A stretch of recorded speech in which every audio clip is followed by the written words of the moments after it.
The tension and anger was unbelievable. Yesterday's testimony from BP Chief Executive Tony Hayward not only had members of Congress enraged, it had members of the audience yelling out too.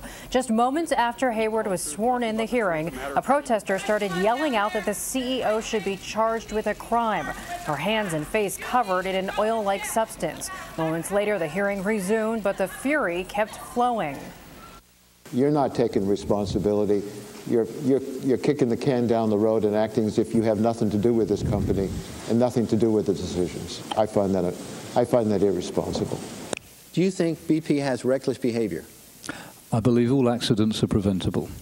The investigation will determine how this accident occurred. And okay, so you're saying right now, based upon all the information I gave you, you do not think BP had any reckless behavior. That's your position this afternoon. Is that correct? Yes or no? I have seen I want you to say that you don't think BP has reckless behavior. I have seen no evidence of reckless behavior. Okay, all right. What you knew about the risks, I can't understand why you all would assume that nothing could go wrong. So the doublespeak is rather tiresome.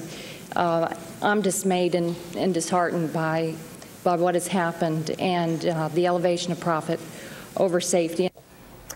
And joining us now to discuss the fallout from yesterday's hearing is Jake Sherman, congressional reporter for Politico. Thank you for joining us. Thanks for having me. Now, Tony Hayward did seem to have at least one ally on the committee yesterday, Representative Joe Barton, who apologized for the way that the government has been handling this, calling the relief fund a shakedown. He later apologized again, forced to do so in a statement by GOP leaders. How much damage, though, did Barton cause?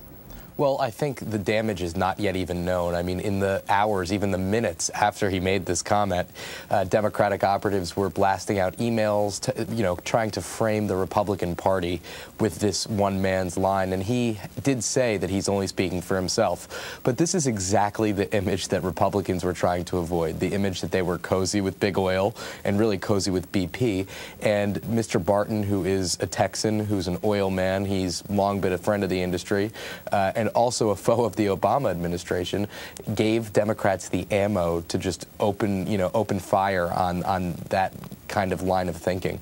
It's not a secret, as you mentioned, Representative Barton has received large amounts of campaign money from the oil and gas industry, more than $300,000. Was this apology a way of keeping those funds?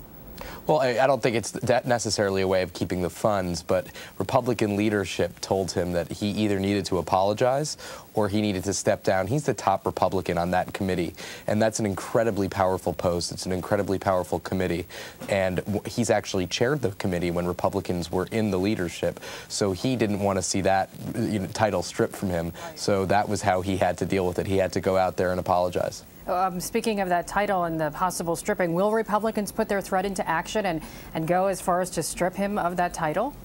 What sources are telling us is that if he behaves, so if he doesn't go on television and repeat these apologies and say that he is sorry for how the Obama administration treated BP, he will be able to keep this. And because of Republican rules, if Republicans take the majority back, or even if they don't, he will not be able to be the top Republican on that committee come November.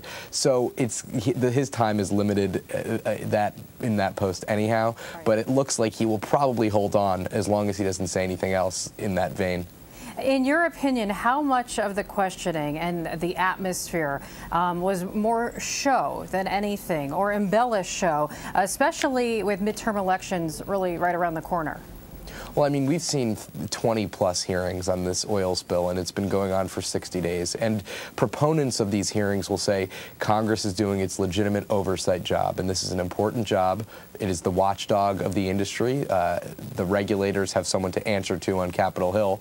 And the detractors will say, listen, the oil is still leaking into the Gulf. The hole is not plugged. Let's plug the hole and then do hearings. So there's a huge divide, and it doesn't really fall neatly on Democrats and Republicans, but rather it's kind of all over the map. And so, listen, there's certainly a lot of show, and people are asking the same questions over and over again because people want to get on camera. They want to be able to say, I stuck up for for my constituents over big oil, and I really gave it hard to these people who are polluting the Gulf. So, there's definitely a political element in that.